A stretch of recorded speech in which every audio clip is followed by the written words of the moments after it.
Welcome to Story Haven. Please relax.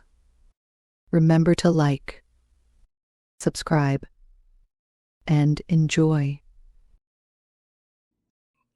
The Adventure of the Red Circle by Arthur Conan Doyle. Part 1. Well, Mrs. Warren, I cannot see that you have any particular cause for uneasiness, nor do I understand why I, whose time is of some value, should interfere in the matter. I really have other things to engage me. So spoke Sherlock Holmes, and turned back to the great scrapbook in which he was arranging and indexing some of his recent material. But the landlady had the pertinacity and also the cunning of her sex. She held her ground firmly. "You arranged an affair for a lodger of mine last year," she said, "Mr. Fairdale Hobbs." "Ah, yes, a simple matter." "But he would never cease talking of it. Your kindness, sir, and the way in which you brought light into the darkness. I remember his words when I was in doubt and darkness myself. I know you could, if you only would." Holmes was accessible upon the side of flattery, and also, to do him justice, upon the side of kindliness. The two forces made him lay down his gum brush with a sigh of resignation and push back his chair. "Well, well, Mrs. Warren, let us hear about it, then. You don't object to tobacco, I take it?" "Thank you. Watson, the matches." "You are uneasy, as I understand, because your new lodger remains in his rooms and you cannot see him. Why, bless you, Mrs. Warren, if I were your lodger you often would not see me for weeks on end." "No doubt, sir, but this is different. It frightens me, Mr. Holmes. I can't sleep for fright. To hear his quick step moving here and moving there from early morning to late at night, and yet never to catch so much as a glimpse of him, it's more than I can stand. My husband is as nervous over it as I am, but he is out at his work all day, while I get no rest from it. What is he hiding from? What has he done? Except for the girl, I am all alone in the house with him, and it's more than my nerves can stand." Holmes leaned forward and laid his long, thin fingers upon the woman's shoulder. He had an almost hypnotic power of soothing when he wished. The scared look faded from her eyes, and her agitated features smoothed into their usual commonplace. She sat down in the chair which he had indicated. "If I take it up, I must understand every detail," said he. "Take time to consider. The smallest point may be the most essential. You say that the man came 10 days ago and paid you for a fortnight's board and lodging?" "He asked my terms, sir. I said 50 shillings a week. There is a small sitting room and bedroom, and all complete, at the top of the house." "Well?" "He said, 'I'll pay you £5 a week if I can have it on my own terms.' I'm a poor woman, sir, and Mr. Warren earns little, and the money meant much to me. He took out a £10 note, and he held it out to me then and there. 'You can have the same every fortnight for a long time to come if you keep the terms,' he said.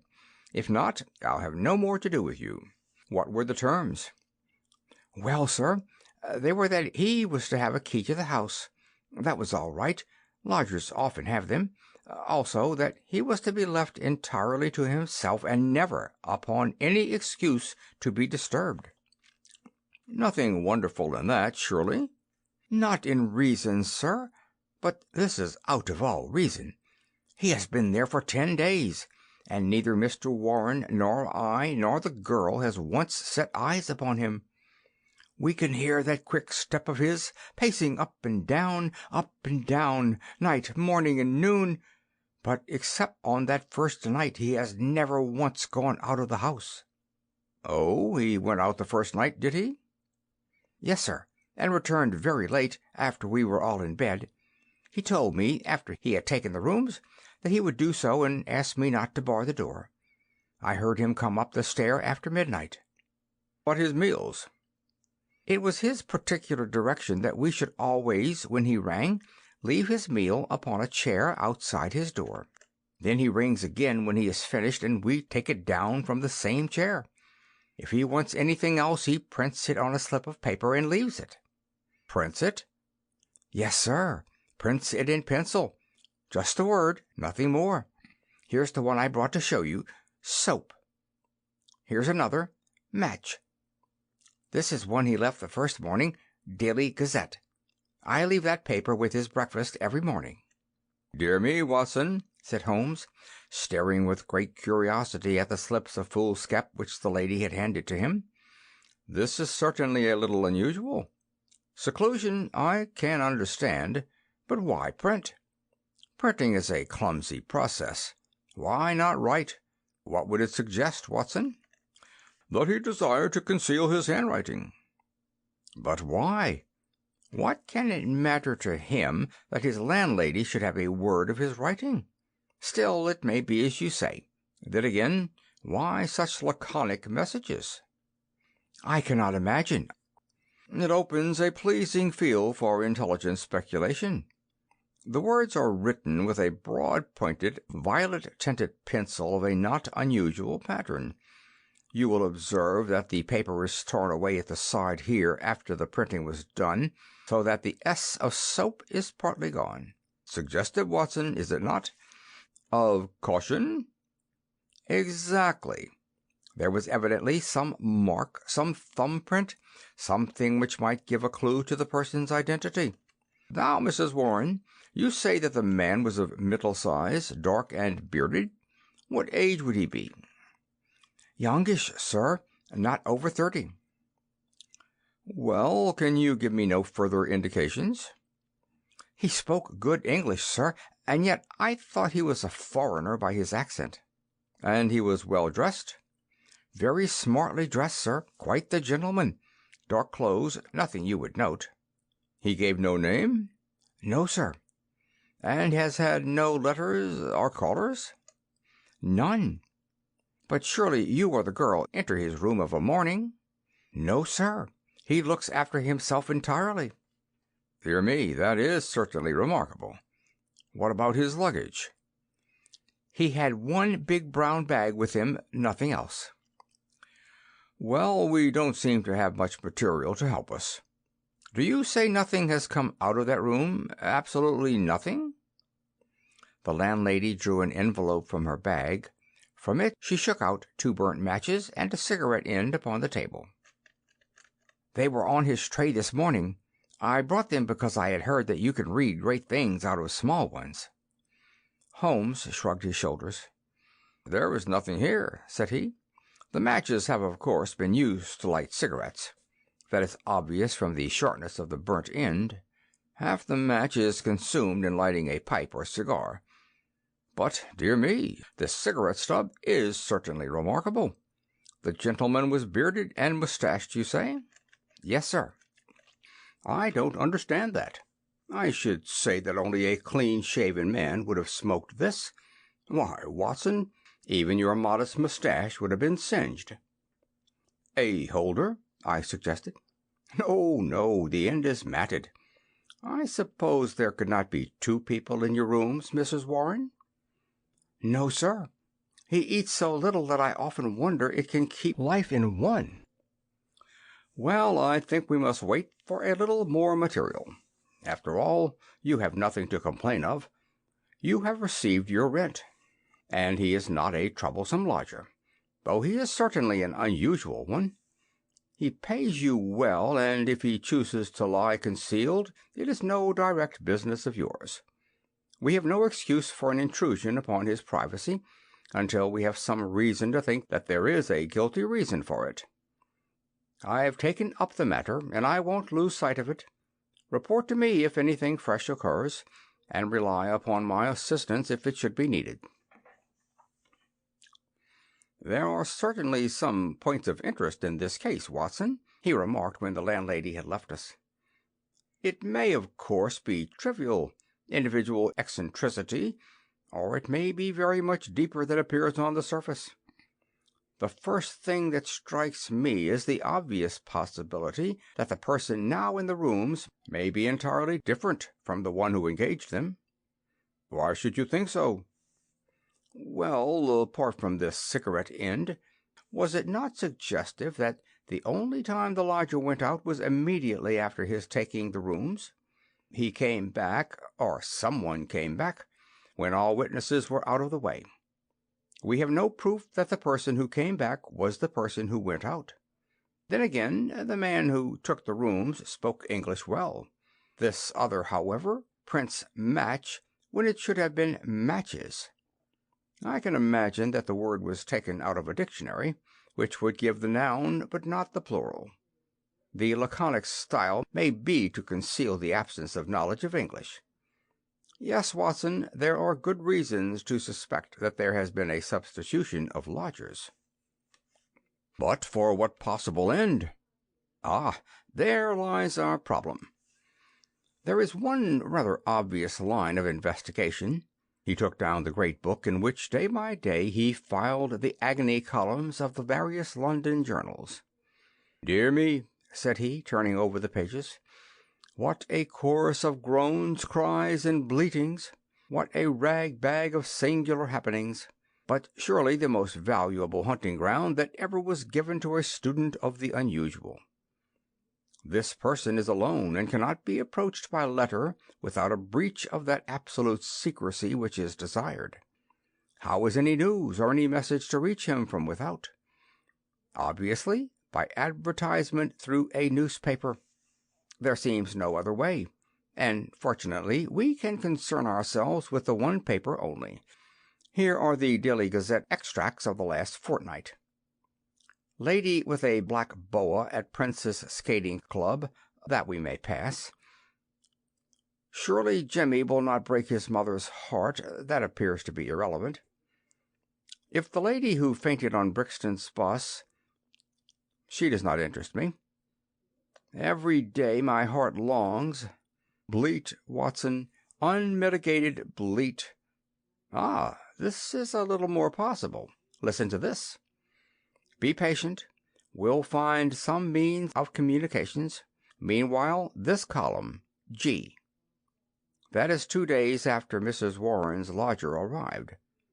It sounds plausible, does it not? The mysterious one could understand English, even if he could not print it. Let us see if we can pick up the trace again. Yes, here we are, 3 days later. Am making successful arrangements. Patience and prudence. The clouds will pass. G. Nothing for a week after that. Then comes something much more definite. The path is clearing. If I find chance signal message, remember code agreed, 1A, 2B, and so on. You will hear soon. G. That was in yesterday's paper, and there is nothing in today's. It's all very appropriate to Mrs. Warren's lodger. If we wait a little, Watson, I don't doubt that the affair will grow more intelligible. So it proved, for in the morning I found my friend standing on the hearthrug with his back to the fire and a smile of complete satisfaction upon his face. "How's this, Watson?" he cried, picking up the paper from the table. "High red house with white stone facings, 3rd floor, 2nd window left. After dusk. G." That is definite enough. I think after breakfast we must make a little reconnaissance of Mrs. Warren's neighborhood. Ah, Mrs. Warren, what news do you bring us this morning? Our client had suddenly burst into the room with an explosive energy which told of some new and momentous development. "It's a police matter, Mr. Holmes," she cried. "I'll have no more of it. He shall pack out of there with his baggage. I would have gone straight up and told him so, only I thought it was but fair to you to take your opinion first. But I'm at the end of my patience, and when it comes to knocking my old man about—" "Knocking Mr. Warren about?" "Using him roughly, anyway." "But who used him roughly?" "Ah, that's what we want to know. It was this morning, sir. Mr. Warren is a timekeeper at Morton and Waylight's, in Tottenham Court, sir. He has to be out of the house before 7. Well, this morning he had not gone 10 paces down the road when 2 men came up behind him, threw a coat over his head, and bundled him into a cab that was beside the curb. They drove him an hour and then opened the door and shot him out. He lay in the roadway so shaken in his wits that he never saw what became of the cab.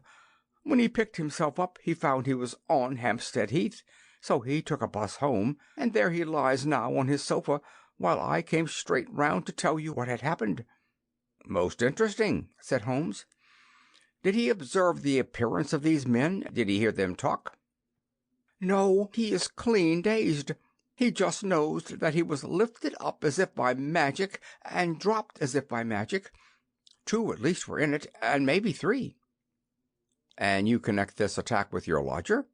"Well, we've lived there 15 years, and no such happenings ever came before. I've had enough of him. Money's not everything. I'll have him out of my house before the day is done." "Wait a bit, Mrs. Warren. Do nothing rash. I begin to think that this affair may be very much more important than appeared at first. It is clear now that some danger is threatening your lodger. It is equally clear that his enemies, lying in wait for him near your door, mistook your husband for him in the foggy morning light. On discovering their mistake, they released him. What they would have done had it not been a mistake, we can only conjecture." "What am I to do, Mr. Holmes?" "I have a great fancy to see this lodger of yours, Mrs. Warren." "I don't see how that is to be managed, unless you break in the door. I always hear him unlock it as I go down the stair after I leave the tray." "He has to take the tray in. Surely we could conceal ourselves and see him do it?" The landlady thought for a moment. "Well, sir, there's the box room opposite.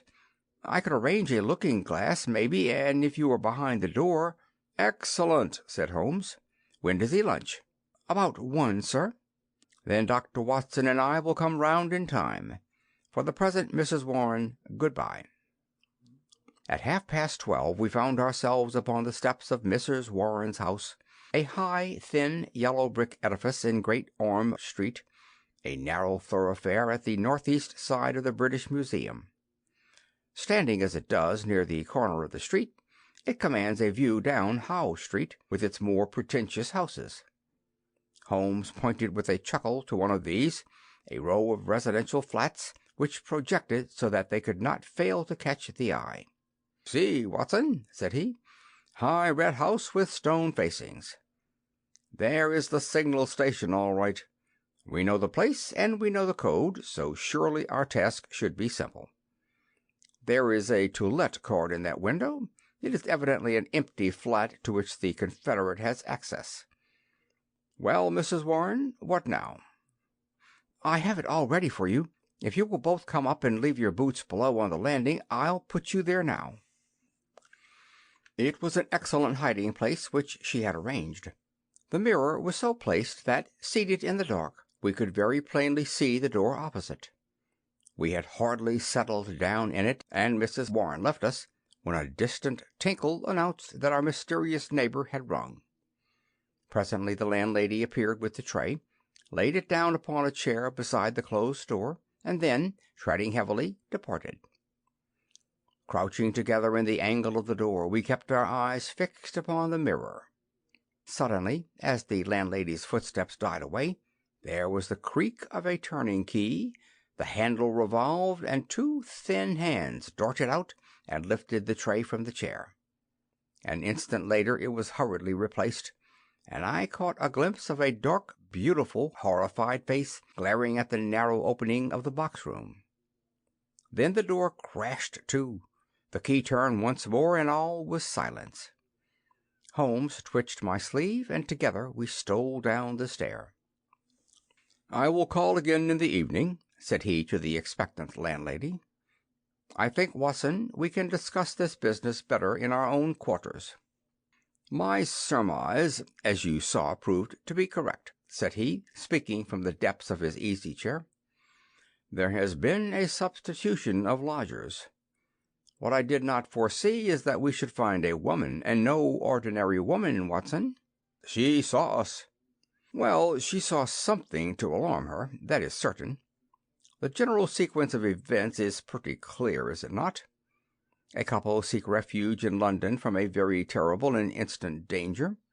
The measure of that danger is the rigor of their precautions. The man who has some work which he must do desires to leave the woman in absolute safety while he does it. It is not an easy problem, but he solved it in an original fashion, and so effectively that her presence was not even known to the landlady who supplies her with food. The printed messages, as is now evident, were to prevent her sex from being discovered by her writing. The man cannot come near the woman, or he will guide their enemies to her. Since he cannot communicate with her direct, he has recourse to the agony column of a paper. So far, all is clear. But what is at the root of it? Ah, yes, Watson, severely practical, as usual. What is at the root of it all? Mrs. Warren's whimsical problem enlarges somewhat and assumes a more sinister aspect as we proceed. This much we can say. That is no ordinary love escapade. You saw the woman's face at the sign of danger. We have heard, too, of the attack upon the landlord, which was undoubtedly meant for the lodger. These alarms, and the desperate need for secrecy, argue that the matter is one of life or death. The attack upon Mr. Warren further shows that the enemy, whoever they are themselves not aware of the substitution of the female lodger for the male. It is very curious and complex, Watson. Why should you go further in it? What have you got to gain from it? What, indeed? It is art for art's sake, Watson. I suppose when you doctored, you found yourself studying cases without thought of a fee? For my education, Holmes? Education never ends, Watson. It is a series of lessons with the greatest for the last. This is an instructive case. There is neither money nor credit in it, and yet one would wish to tidy it up. When dusk comes, we should find ourselves one stage advanced in our investigation. When we returned to Mrs. Warren's rooms, the gloom of a London winter evening had thickened into one gray curtain, a dead monotone of color, broken only by the sharp yellow squares of the windows and the blurred halos of the gas lamps. As we peered from the darkened sitting-room of the lodging-house, one more dim light glimmered high up through the obscurity. "Someone is moving in that room," said Holmes in a whisper, his gaunt and eager face thrust forward to the window-pane. "Yes, I can see his shadow. There he is again. He has a candle in his hand.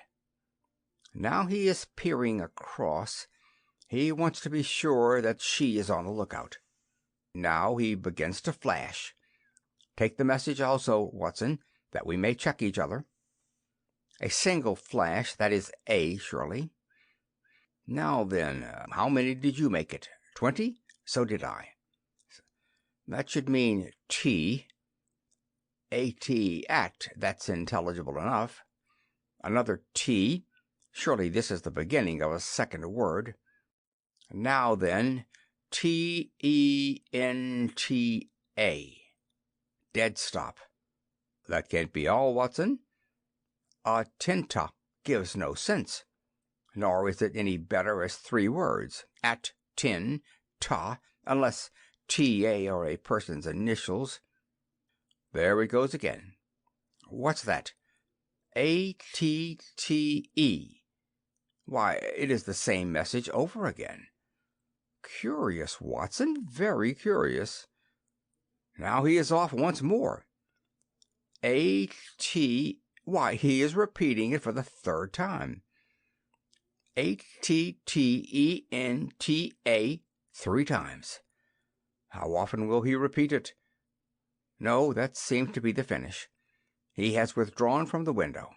What do you make of it, Watson? A cipher message, Holmes. My companion gave a sudden chuckle of comprehension.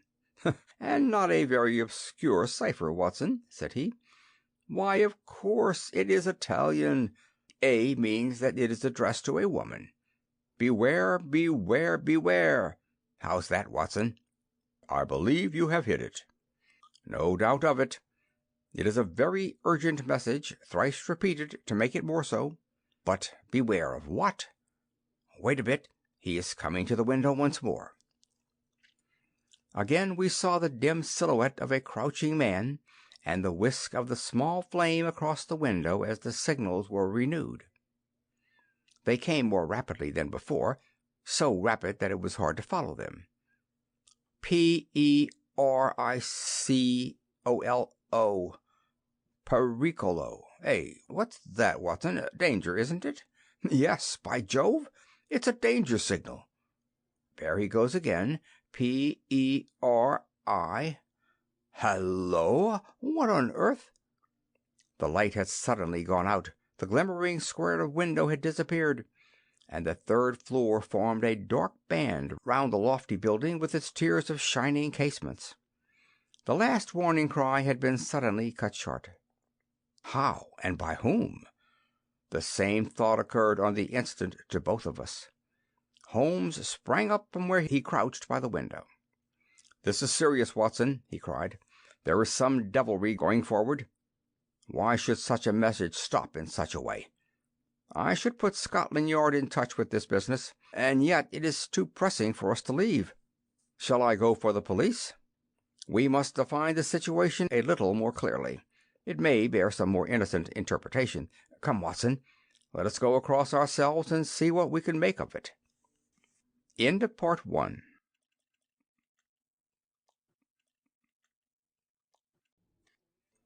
Part 2. As we walked rapidly down Howe Street, I glanced back at the building which we had left.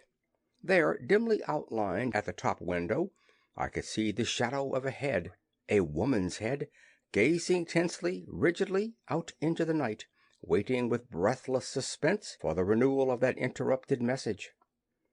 At the doorway of the Howe Street flats a man, muffled in a cravat and greatcoat, was leaning against the railing. He started as the hall light fell upon our faces.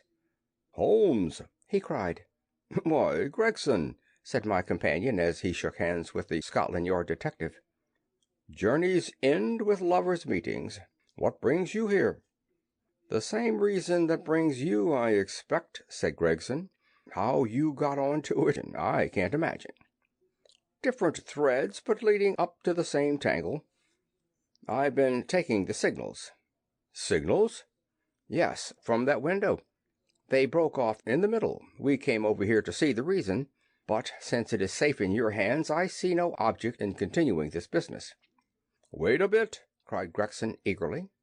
"I'll do you this justice, Mr. Holmes, that I was never in a case yet that I didn't feel stronger for having you on my side. There's only one exit to these flats, so we have him safe." "Who is he?" "Well, well, we score over you for once, Mr. Holmes.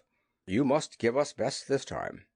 He struck his stick sharply upon the ground, on which a cabman, his whip in hand, sauntered over from a four-wheeler which stood on the far side of the street. "May I introduce you to Mr. Sherlock Holmes?"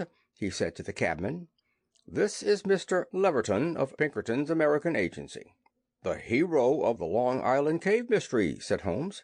"Sir, I am pleased to meet you." The American, a quiet, businesslike young man with a clean-shaven, hatchet face, flushed up at the words of commendation. "I am on the trail of my life now, Mr. Holmes," said he. "If I can get Gorgiano—" "What? Gorgiano of the Red Circle? Oh, he has a European fame, has he? Well, we've learned all about him in America. We know he is at the bottom of 50 murders, and yet we have nothing positive we can take him on.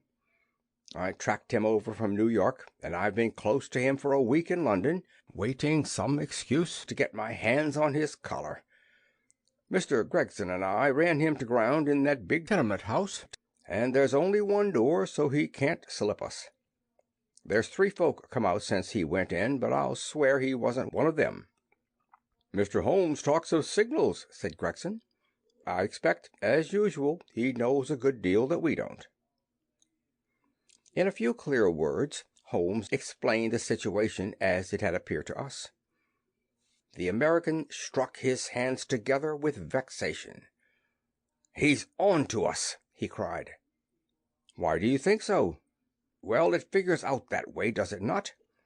Here he is, sending out messages to an accomplice. There are several of his gang in London. Then suddenly, just as, by your account, he was telling them there was danger, he broke short off. What could it mean except that from the window he had suddenly either caught sight of us in the street, or in some way come to understand how close the danger was, and that he must act right away if he was to avoid it? What do you suggest, Mr. Holmes?" "That we go up at once and see for ourselves." "But we have no warrant for his arrest." "He is in unoccupied premises under suspicious circumstances," said Gregson. "That is good enough for the moment. When we have him by the heels, we can see if New York can't help us to keep him. I'll take the responsibility for arresting him now." Our official detectives may blunder in the matter of intelligence, but never in that of courage. Gregson climbed the stairs to arrest this desperate murderer with the same absolute quiet and businesslike bearing with which he would have ascended the official staircase of Scotland Yard.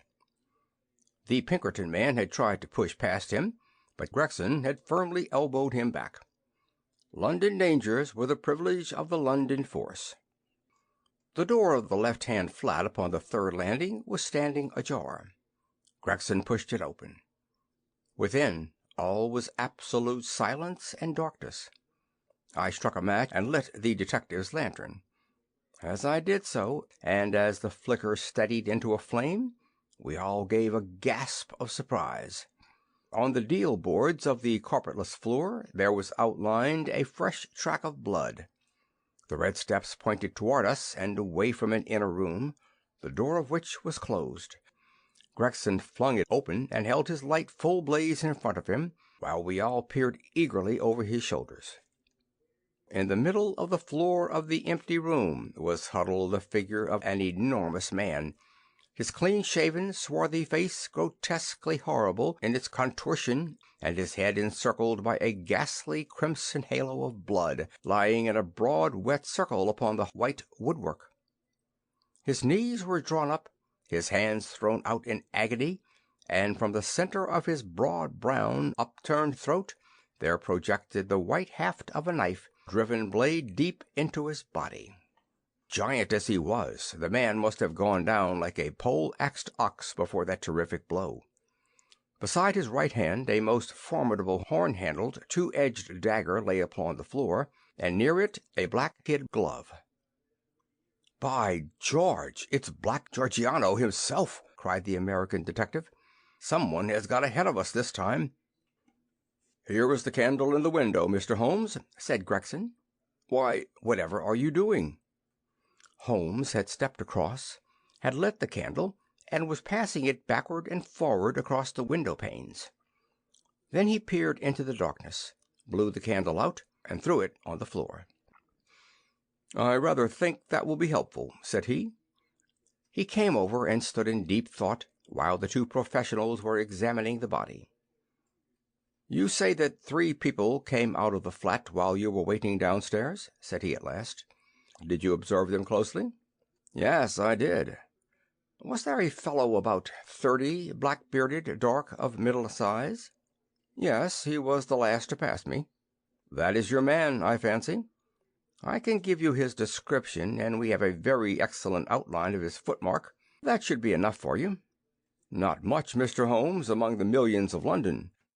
"Perhaps not. That is why I thought it best to summon this lady to your aid." We all turned round at the words. There, framed in the doorway, was a tall and beautiful woman, the mysterious lodger of Bloomsbury. Slowly she advanced, her face pale and drawn with a frightful apprehension, her eyes fixed and staring, her terrified gaze riveted upon the dark figure on the floor. "You have killed him," she muttered. "Oh, Dio mio, you have killed him." Then I heard a sudden sharp intake of her breath, and she sprang into the air with a cry of joy. Round and round the room she danced, her hands clapping, her dark eyes gleaming with delighted wonder, and 1,000 pretty Italian exclamations pouring from her lips. It was terrible and amazing to see such a woman so convulsed with joy at such a sight. Suddenly she stopped and gazed at us all with a questioning stare. "But you are police, are you not? You have killed Giuseppe Gorgiano. Is it not so?" "We are police, madam." She looked round into the shadows of the room. "But then where is Gennaro?" she asked. "He is my husband, Gennaro Lucca. I am Emilia Lucca, and we are both from New York. Where is Gennaro? He called me this moment from this window, and I ran with all my speed." "It was I who called," said Holmes. "You? How could you call?" "Your cipher was not difficult, madam. Your presence here was desirable. I knew that I had only to flash 'Veni,' and you would surely come." The beautiful Italian looked with awe at my companion. "I do not understand how you know these things," she said. "Giuseppe Gorgiano, how did he—" She paused, and then suddenly her face lit up with pride and delight. "Now I see it! My Gennaro, my splendid, beautiful Gennaro, who has guarded me safe from all harm. He did it. With his own strong hand he killed the monster. Oh, Gennaro, how wonderful you are! What woman could ever be worthy of such a man?" "Well, Mrs. Lucca," said the prosaic Gregson, laying his hand upon the lady's sleeve with as little sentiment as if she were a Notting Hill hooligan, "I am not very clear yet who you are or what you are, but you have said enough to make it very clear that we shall want you at the Yard." "One moment, Gregson," said Holmes. "I rather fancy that this lady may be as anxious to give us information as we can be to get it. You understand, madam, that your husband will be arrested and tried for the death of the man who lies before us. What you say may be used in evidence. But if you think that he has acted from motives which are not criminal, and which he would wish to have known, then you cannot serve him better than by telling us the whole story." "Now that Gorgiano is dead, we fear nothing," said the lady. "He was a devil and a monster, and there can be no judge in the world who would punish my husband for having killed him." "In that case," said Holmes, "my suggestion is that we lock this door, leave things as we found them, go with this lady to her room, and form our opinion after we have heard what it is she has to say to us." Half an hour later we were seated, all four, in the small sitting-room of Signora Lucca, listening to her remarkable narrative of those sinister events, the ending of which we had chanced to witness. She spoke in rapid and fluent but very unconventional English, which, for the sake of clearness, I will make grammatical. "I was born in Posillipo, near Naples," said she, "and was the daughter of Augusto Borelli, who was the chief lawyer and once the deputy of that port. Gennaro was in my father's employment, and I came to love him as any woman must. He had neither money nor position, nothing but his beauty and strength and energy, so my father forbade the match. We fled together, were married at Bari, and sold my jewels to gain the money which would take us to America. This was 4 years ago, and we have been in New York ever since. Fortune was very good to us at first. Gennaro was able to do a service to an Italian gentleman. He saved him from some ruffians in the place called the Bowery, and so made a powerful friend. His name was Tito Castellati, and he was the senior partner of the great firm of Castellati and Zamba, who were the chief fruit importers of New York. Signor Zamba is an invalid, and our new friend Castellati has all power within the firm, which employs more than 300 men. He took my husband into his employment, made him head of a department, and showed his good will towards him in every way. Signor Castellati was a bachelor, and I believe that he felt as if Gennaro was his son, and both my husband and I loved him as if he were our father. We had taken and furnished a little house in Brooklyn, and our whole future seemed assured when that black cloud appeared which was soon to overspread our sky. One night, when Gennaro returned from his work, he brought a fellow countryman back with him. His name was Gorgiano, and he had come also from Posillipo. He was a huge man, as you can testify, for you have looked upon his corpse. Not only was his body that of a giant, but everything about him was grotesque, gigantic, and terrifying. His voice was like thunder in our little house. There was scarce room for the whirl of his great arms as he talked. His thoughts, his emotions, his passions, all were exaggerated and monstrous. He talked, or rather roared, with such energy that others could but sit and listen, cowed with the mighty stream of words. His eyes blazed at you and held you at his mercy. He was a terrible and wonderful man. I thank God that he is dead. He came again and again, yet I was aware that Gennaro was no more happy than I was in his presence. My poor husband would sit pale and listless, listening to the endless raving upon politics and upon social questions which made up our visitor's conversation. Gennaro said nothing, but I, who knew him so well, could read in his face some emotion which I had never seen there before. At first I thought that it was dislike, and then, gradually, I understood that it was more than dislike. It was fear, a deep, secret, shrinking fear. That night, the night that I read his terror, I put my arms round him, and I implored him by his love for me and by all that he held dear to hold nothing from me, and to tell me why this huge man overshadowed him so. He told me, and my heart grew cold as ice as I listened. My poor Gennaro, in his wild and fiery days, when all the world seemed against him, and his mind was driven half mad by the injustices of life, had joined a Neapolitan society, the Red Circle, which was allied to the old Carbonari. The oaths and secrets of this brotherhood were frightful, and once within its rule, no escape was possible. When we fled to America, Gennaro thought that he had cast it all off forever.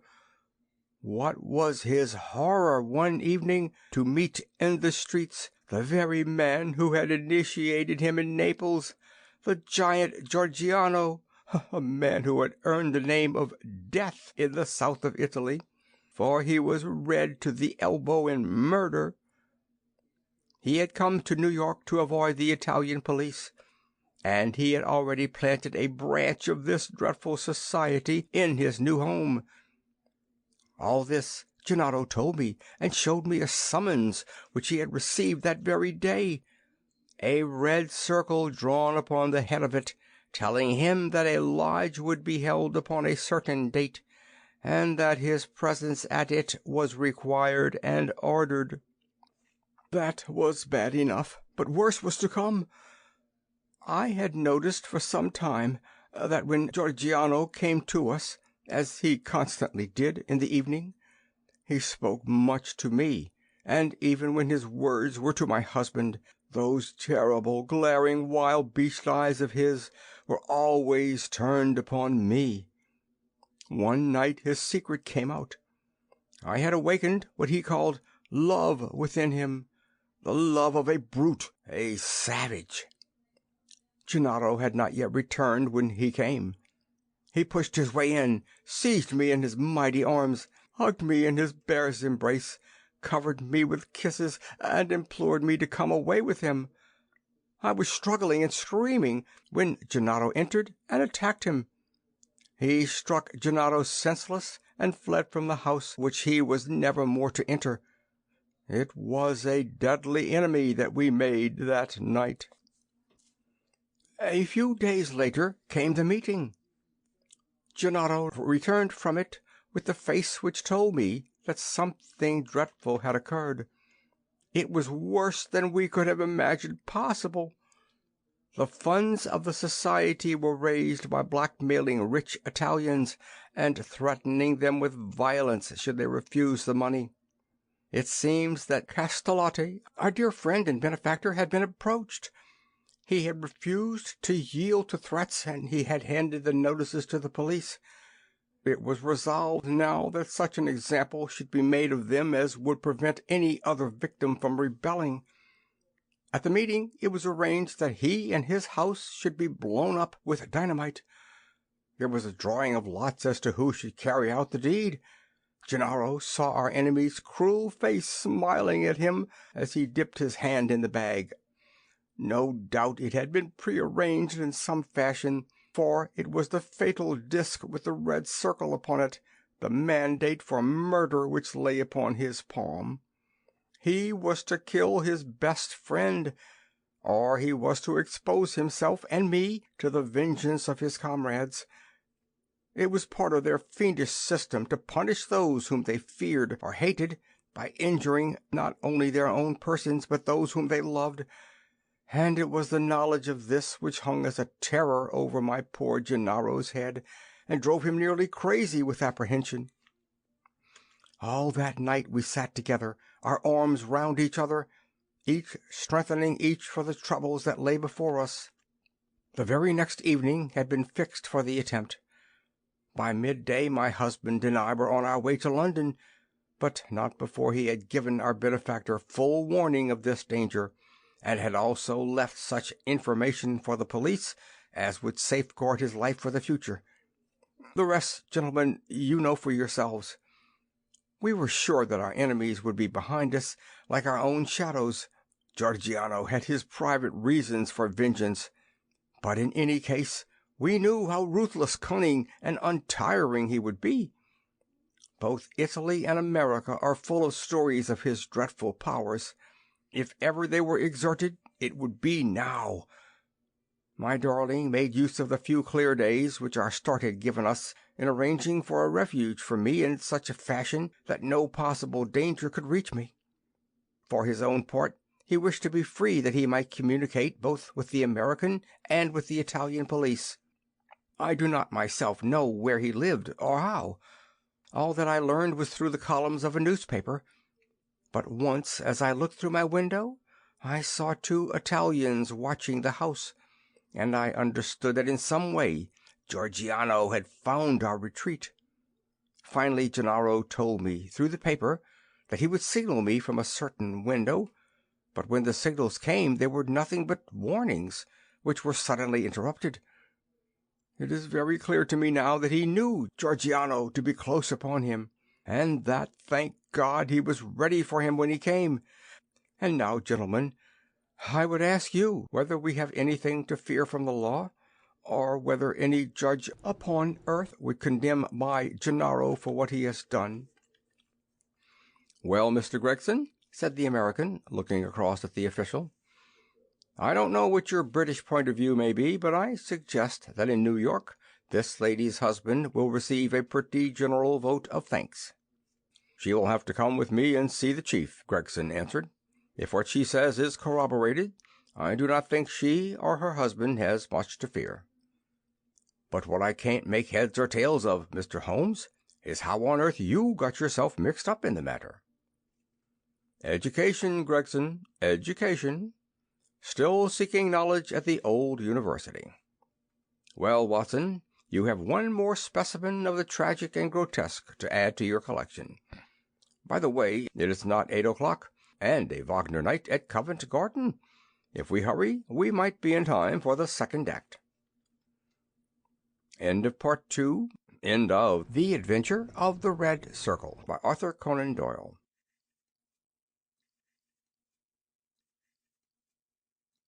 Thank you for listening. Please like, share, and subscribe